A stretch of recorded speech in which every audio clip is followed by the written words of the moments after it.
How to use Incognito Mode in Chrome on PC. This tutorial shows you what it is and how to open it.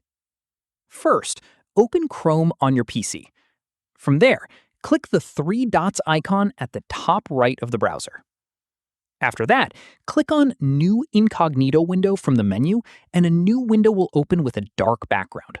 That's how you know you're in Incognito mode. At this point, you can browse normally from here.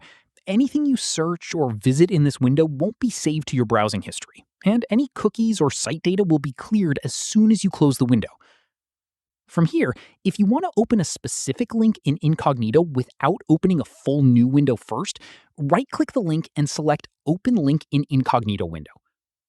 Following this, you can also use the keyboard shortcut Ctrl+Shift+N to open a new Incognito window at any time without going through the menu. Keep in mind that Incognito mode doesn't make you invisible online.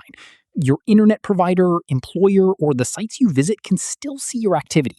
It only prevents Chrome from saving your history locally on your device. That's how you use Incognito mode in Chrome on PC. If this was helpful, hit like, subscribe for more tutorials, and tap the bell so you never miss an upload. Catch you in the next one.